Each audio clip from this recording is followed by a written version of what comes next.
예수님의 가장 사랑하시는 제자가 누구일까요? 아마 우리가 다 베드로로 알고 있습니다. 12제자가 다 귀하고 탁월하지만 특별히 사랑하시는 제자가 있으셨습니다. 베드로는 항상 예수님의 수제자다, 가장 사랑하는 제자다라는 그런 닉네임이 있습니다. 어디를 가나 이런 일인이 있죠. 예수님이 베드로를 사랑하셨지만 실은 베드로도 예수님을 그 12제자 중에서 유별나게 아주 독보적으로 예수님을 사랑했습니다. 베드로가 예수님을 사랑하는 그 감정의 표현은 성경 곳곳에 기록되어 있습니다. 오병이어 사건 이후에 사람들에게 나를 먹으라, 내가 생명의 떡이다 라고 예수님께서 말씀하셨을 때 많은 사람들이 떠나갔습니다. 그때 베드로는 너희도 가려느냐라는 예수님의 말씀에 생명의 말씀이 여기 있는데 우리가 누구에게로 가오리까, 이렇게 얘기했습니다. 예수님의 마음이 얼마나 좋으셨겠습니까? 그리고 나의 가는 곳에 내가 지금은 따라올 수 없다라고 예수님께서 말씀하셨을 때 베드로는 내가 지금 어찌하여 따를 수 없나이까, 주를 위하여 내 목숨을 버리겠나이다, 이렇게 또 얘기했습니다. 그때 이건 베드로의 진심이었습니다. 예수님을 향한 베드로의 사랑과 믿음이었습니다. 베드로는 정말 예수님을 뜨겁게 사랑했고 그 12제자 중에서 아주 튀어나게 유별나게 예수님을 사랑하는 그런 또 표현을 했습니다. 그날 그 동산에서 베드로는 언제나처럼 예수님과 함께 있었습니다. 예수님께서 잡히시기 바로 그 전날 그 동산입니다. 본문 3절에는 가룟 유다가 군대와 대제사장들과 바리새인들에게서 얻은 아랫사람들을 데리고 등과 횃불과 무기를 가지고 그리로 왔다, 이렇게 기록되어 있습니다. 예수님을 잡으러 왔습니다. 그럴 때 예수님을 잡으러 온 그들과 예수님의 이제 오고 가는 그 대화를 보면은요, 예수님께서 그 당할 일을 아시고 너희가 누구를 찾느냐 이렇게 말씀하셨습니다. 그때 5절 그들이 대답하기를 나사렛 예수라. 그때 예수님께서 내가 그니라 라고 할 때 그들이 물러가서 땅에 엎드려 지니라. 예수님의 그 하나님의 아들, 그 신적인 그 아우라 앞에서 순간적으로 물러나게 된 것입니다. 예수님은 이런 분이셨습니다. 든든한 예수님이 계시잖아요. 이런 예수님이 함께 계시니까 거침없이 칼을 빼서 예수님을 잡으러 온 대제사장의 종의 귀를 쳐냈습니다. 베드로의 자신감 있는 행동은 예수님이 옆에 같이 계셨기 때문이었습니다. 그동안에 죽은 시체를 살리는 것도 보았고 또 하나님의 아들인 것도 믿었습니다. 베드로는 주는 그리스도시요 하나님의 아들입니다 라고 신앙 고백을 했습니다. 그런데 이런 예수님 앞에서 대제사장들, 군대, 이런 무리들이 아랫사람이에요. 아랫 것들이에요. 그러니까 그 우두머리들은 이렇게 오지 않죠. 이런 자리에. 이제 아랫사람들을 보내니까 그까짓 건 한번 보니까 이 하나님의 아들이고 이런 우리 능력 있는 예수님 옆에 계시는데 어림잡아서 생각해 보니까 싸우면은 이길 수 있을 것 같아요. 자신이 있었습니다. 그까짓 건 여기 있는 이 사람들 예수님이 이기지 못하시겠는가. 그래서 그들과 싸워서 이겨서 그 자리를 벗어날 수 있을 거라는 그런 자신감이 있었겠죠. 이것이 베드로의 방법입니다. 기세등등했습니다. 내게 주신 능력과 힘으로 주의 일을 잘 감당할 수 있을 것입니다. 주의 일을 일할 때 이렇게 시작합니다. 그런데 예수님께서 11절에 이런 말씀을 하십니다. 칼을 칼집에 꽂으라. 아버지께서 주신 잔을 내가 마시지 아니하겠느냐. 아니 예수님, 우리가 한 방이면 저들을 다 쳐내고 여기서 벗어날 수가 있는데요. 칼을 칼집에 꽂으라니요. 예수님의 방법은 하나님의 뜻을 이루기 위해서 하나님이 주신 과정을 다 거쳐야 한다는 것입니다. 그 방법이 비록 십자가에서 죽는 일이라도 그 일을 감당해야 하나님의 뜻이 이루어진다. 이게 예수님의 방법인 것입니다. 우리는 십자가를 안 지고 더 효율적인 방법이 있지 않겠습니까? 그 방법으로 더 큰 성과를 이루면 안 되나요? 이렇게 생각하지만 진리는 십자가에서 죽어야 하나님의 뜻이 이루어진다라고 말씀하고 계십니다. 이때 베드로는 예수님의 방법에 부딪히면서 큰 좌절을 합니다. 지금까지는 예수님의 수제자로 가장 빛을 발했습니다. 예수님을 그 사랑하는 그 열정적인 고백과 그 행동으로 가장 빛나는 제자였는데 이 예수님의 십자가가 등장하니까 이제 그 십자가 앞에서 베드로의 좌절이 시작됩니다. 그동안에는 말로만 들었는데 십자가를. 이제 그 십자가가 현실이 되어 가잖아요. 그 전에는 십자가 지시기 전에 예수님과의 교제였습니다. 그런데 이제부터는 이제 예수님이 십자가를 지실 거예요. 이게 십자가가 현실이 되어 가니까 그 앞에서 베드로의 믿음이 좌절하기 시작하는 것입니다. 12절에 계속해서 이제 베드로를 좌절시키는 일들이 일어납니다. 군대와 천부장과 유대인의 아랫사람들이 예수를 잡아 결박하여 대제사장 안나스에게 끌고 갑니다. 그리고 예수님은 거기서 신문을 당하십니다. 이제 여기서부터 본격적으로 베드로가 무너지기 시작합니다. 대제사장 앞에서 신문당하는 예수님의 모습을 보니까요. 어쩌면 그렇게 무력하고 무능할 수가 없어요. 힘없고 무능하고 연약한 인간의 모습 그대로입니다. 하나님의 아들 저분이 맞았던가? 그 시체를 살리시고 시체를 무덤에서 불러내서 살리신 그 예수님이 아니셨나? 그 슈퍼스타 예수님이 아니신가? 이 대제사장의 고함치는 소리와 예수님의 뺨을 때리고 또 대제사장 앞에서 꼼짝 못하시는 것 같은 그런 모습의 예수님을 보니까 베드로는 정말 이제 막 무너지기 시작하는 거예요. 내가 알고 있던 예수님이 맞나? 아직까지 베드로는 예수님 옆에서 저런 험한 일은 아직 안 당해봤습니다. 항상 사람들이 하나님의 아들, 능력을 행하시는 예수님, 어디를 가도 사람들이 몰려가며 슈퍼스타, 이런 예수님을 옆에서 섬기고 있었는데 자기 리더가 지금 저런 모습을 하고 있으니 이제 이걸 어떻게 이해를 해야 합니까? 베드로는 아버지께서 주신 잔을 아직 이해하지 못하고 있습니다. 그러니까 지금 이 상황에서 자기는 어떻게 할지 모르는 것입니다. 그러다가 어이없게도 문 지키는 그 여종 앞에서 나는 예수님을 모른다고 이렇게 두려워서 부인하고 말았습니다. 바로 조금 전에만 해도 그 군대 앞에서 칼을 뽑아들던 베드로가. 인간이 이렇게 연약합니다. 환경에 따라서 이렇게 변하는 인간입니다. 그렇게 예수님은 나는 예수님을 모른다고 3번을 부인하고 나니 새벽닭이 옵니다. 이 새벽닭 우는 소리에 갑자기 베드로가 이제 이 생각들이 막 해체됐다가 막 움직이기 시작하는 거예요. 그러면서 막 기억이 납니다. 예수님께서 하신 말씀이. 닭 울기 전에 네가 3번 나를 부인하리라 하신 예수님의 말씀이 생각나서 밖에 나가서 통곡합니다. 심히 비통하게 울었습니다. 그러니까 슬프고 마음이 아팠습니다. 이제 이 정도 되면 이제 서서히 멘탈이 붕괴되기 시작합니다. 하나님의 아들이라고 믿었던 사랑하는 예수님은 지금 저렇게 되어 있잖아요. 설마 예수님이 그래도 십자가를 지실까 이렇게 생각했을 텐데 지금 보니까 아주 그 살벌합니다. 분위기가. 대제사장 앞에서 신문을 당하는데 어떻게 꼼짝을 못하는 것 같아요. 나의 리더가. 지금 뭐가 뭔지 모르겠고요.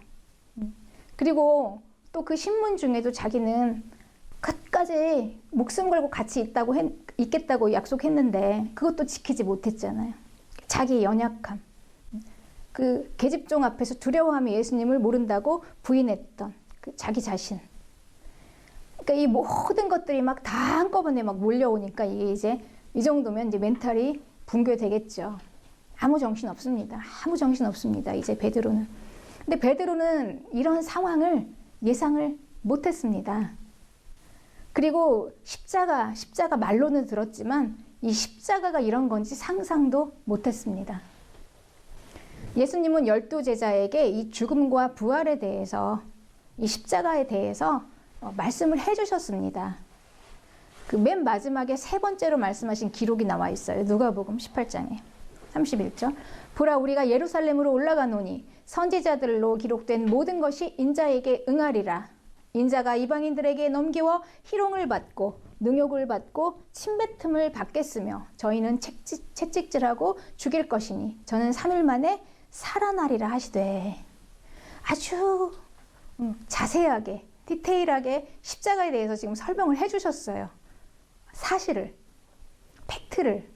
십자가가 이런 것이다. 그런데 내가 이 십자가를 질 것이다. 그렇지만 나는 3일 만에 살아날 것이다. 다 이야기를 했습니다. 그런데 34절 보면은 제자들은 이것을 하나도 깨닫지 못하였으니.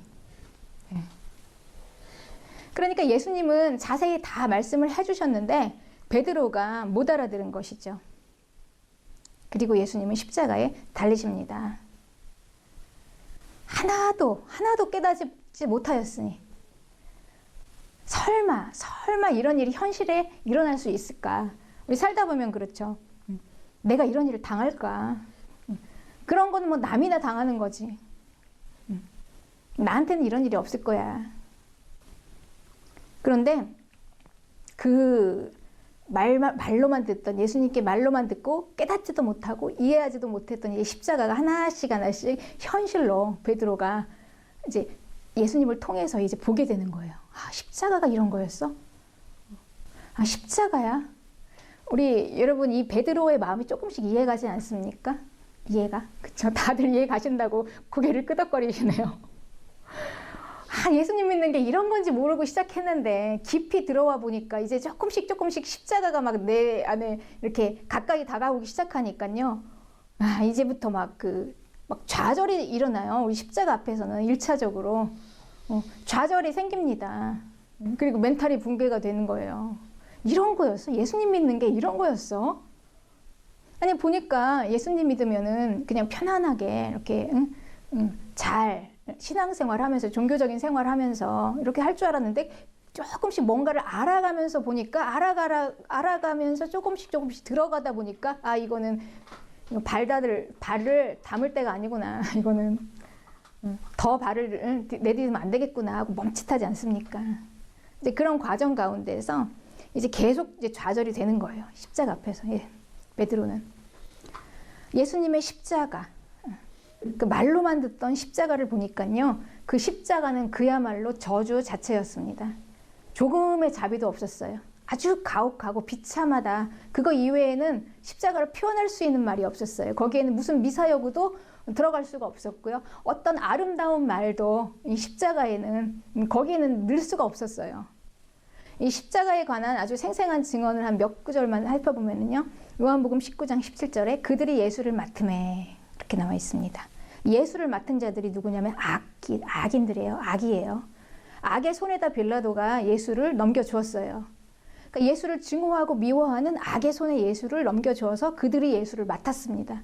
이제 마음대로 예수님을 할 수 있어요. 어떻게까지 할 수 있나? 인간이 어디까지 악할 수 있나? 계속해서 요한복음 19장 23절에 보면 군인들이 예수를 십자가에 못 박고 그의 옷을 취하여 네 깃을 나눠 각각 한 깃을 얻고 그리고 속옷도 취하니. 예수님을 십자가에 못 박았습니다. 그런데 못 박기 전에 그 채찍으로 살이 다 너덜너덜 할 때까지 폭행하고 때리고, 그리고 그 예수님을 십자가에 못 박으면서 옷을 다 벗겼습니다. 이건 뭐 거룩하신 하나님의 아들이니까 뭐 예우를 갖춰서 십자가에 다른 게 아니에요. 처절하게 그냥 옷을 뭐 그냥 발가벗긴 거죠. 거기에 속옷까지. 24절, 군인들이 이런 일을 하고 능욕당하고 수치스러운 십자가입니다. 이 십자가는 헌신입니다. 헌신. 그런데 이 헌신에는 좋은 말이 없어요. 그 헌신에는. 우리가 아무리 헌신을 미화시켜도요, 헌신 자체는 그냥 헌신일 뿐입니다. 말 그대로 헌신이에요. 섬김이고 헌신이라는 것은 거기에 뭐 내가 무슨 부귀영화를 누리고 내가 뭔가 편안하고 뭐 이런 거하고는 관계가 없는 거예요. 그냥 헌신이에요, 말 그대로. 그런데 이 십자가는 헌신인데 이 십자가 자체가 저주의 극치 아닙니까? 그런데 예수님의 고난에 참여하라. 이게 헌신인데요. 그래서 이 헌신에 관한 진실과 거짓. 헌신은요, 나를 위해서 할 수 있는 게 아닙니다, 여러분. 내 기쁨을 위해서, 내 만족을 위해서. 그냥 내가 좋기 위해서 할 수 있는 게, 그렇게 할 수 있는 게 아니에요, 헌신은. 헌신은 주님을 위해서 하는 것입니다. 주님을 위해서 고난 당하는 그 고난에 함께 참여하는 거예요. 그래서 헌신할 때는 그 뜻을 세워야 돼요. 내가 이거 하나, 이거는 내가 절대 움직이지 않을 그 뜻을 세워서 결단하는 것입니다. 그리고 그 결단을 이루어가는 것입니다. 그래서 이 베드로는 헌신을 이 자체를 즐거워하라고 한 게 아니었어요. 이 헌신 자체는 즐거울 수가 없어요. 말 그대로 헌신인데요. 주를 위해 하는 건데요. 즐거워하기 위해서 헌신하는 것이 아니고 이 십자가의 고난에 참여하는 것으로 너희는 즐거워하라. 왜요? 우리가 그 예수님의 십자가의 고난에 참여하는 것은 우리가 즐거워할 만한 그런 가치가 있다라는 것입니다. 이유는 13절에 베드로전서 4장 13절에 그의 영광을 나타나실 때 너희로 즐거워하고 기뻐하게 하려 하심이라. 우리는요, 여러분, 우리의 삶의 가장 최종적인 클라이막스는 이 땅에서는 없습니다. 어디를 찾아봐도. 우리는 그 하나님의 나라, 영원한 하나님의 나라를 바라보면서 살아가는 사람이죠. 보이지 않는 하나님의 나라를 있는 걸로 믿고 그 나라를 바라보면서 살아갑니다. 그래서 우리에게는 가장 우리 삶의 우리가 인생을 살아가는 가장 큰 삶의 이 클라이막스는 우리가 후에 예수님을 만나는 바로 그 자리입니다. 거기에요. 그 예수님을 만나서 우리가 할 말이 있잖아요. 예수님, 나는 이 땅에 살면서 예수님의 고난에 참여하다 왔습니다. 그때 같이 함께 즐거워할 수가 있다는 것입니다. 그렇습니다. 세상의 것으로는요, 아무리 채우고 그럴듯해도 배신당하고 배신합니다. 세상이 우리를. 그리고 또 좌절도 겪습니다. 우리가 이런 거를 다 한 번씩 통과해 봤다면, 우리가 이제 이 나이 정도 됐으면은요, 이제 알잖아요. 내 뜻대로 다 되어지는 게 아니라는 걸 알고, 그만큼 세상이 배신할 수 있다는 것도 알고요. 그런데 우리가 이런 걸 다 통과하고 여기까지 왔는데, 사실 뭐 두려울 게 뭐가 있겠습니까? 무서울 게 뭐가 있겠습니까? 십자가의 고난에 참여하는 그 즐거움, 이 베드로가 얘기했던 이 말씀을 믿는다면, 내 것 버리는 희생 결단하면요, 우리가 하나도 두려울 게 없어요. 아직도 내가 지켜야 할 것이 있기 때문에 그거 움켜쥐고 그거 세우려고 하다 보니까 두려운 것이죠. 여러분, 우리를 배신한 세상 것 다시 세우려고 애쓰시겠습니까? 또 세워놓으면 또 배신할 텐데, 이제 눈을 돌려서 우리는 하늘을 바라봐야 합니다. 그래야 삽니다. 내가 무엇을 위해 왜 살아야 하는가? 그 정당한, 그거에 대한 정당한 답이 있어야지 우리가 살 수 있어요. 그냥 내가 이렇게 그냥 뭐 사는 의미가 없어요. 우리 하나님의 자녀는요, 그 사명이 빠지면은 삶의 의미가 없어요. 이제 뭐 20대 같으면 모르겠어요. 아직도 세상에 대해서 뭔가 기대를 가지니까요. 그렇지만 이제 이 정도 되면은요, 우리가 그리스도인이 되었으면 정말 이게 하나님의 소명을 이루는 것이 아니면 내가 왜 살아야 되는지에 대한 확실한 답을 얻을 수가 없습니다. 그러니까 내가 왜 살아야 되지? 그러니까 이걸 모르면은 우리는 그냥 당장에 지금 이 자리에서 죽어도 되는 거예요. 살아야 할 목적이 없기 때문에. 그렇습니다. 그리스도의 고난에 참여하는 것으로 즐거워하라. 베드로가 이렇게 얘기합니다. 이거를 즐거워하기로 결단한다면 뭐 두려워하지 맙시다. 그리고 주를 위해 삽시다. 베드로는 계속해서 이렇게 얘기합니다. 1장 24절에 그러므로 모든 육체는 풀과 같고 그 모든 영광은 풀의 꽃과 같으니 풀은 마르고 꽃은 떨어지되 오직 주의 말씀은 세세토록 있도다 하였으니 너희에게 전한 복음이 바로 이 복음이다. 그렇죠? 이 세상 것 아무리 좋아도요, 언젠가는 다 시들고, 그 강성했던 것들이요, 예. 그 아무리 유명하고 아무리 그 시대를 주름잡았던 그 인물들이 있잖아요. 시간이 지나면 다 잊혀지고 다 옛 이야기가 되고 말아요. 다 시듭니다. 시들어요. 그리고 사람들은 또 새로운 것을 막 찾아요. 새로운 인물을. 예. 역사 속에서 강성했던 모든 것들은 다 이렇게 사라졌습니다. 그러나 하나님의 나라는 영원합니다. 우리는 이 나라가 있는 사람들입니다. 이 나라를 바라보고 사는 사람들입니다. 이 나라를 붙들고 이제는 우리 함께 주를 위해서 삽시다.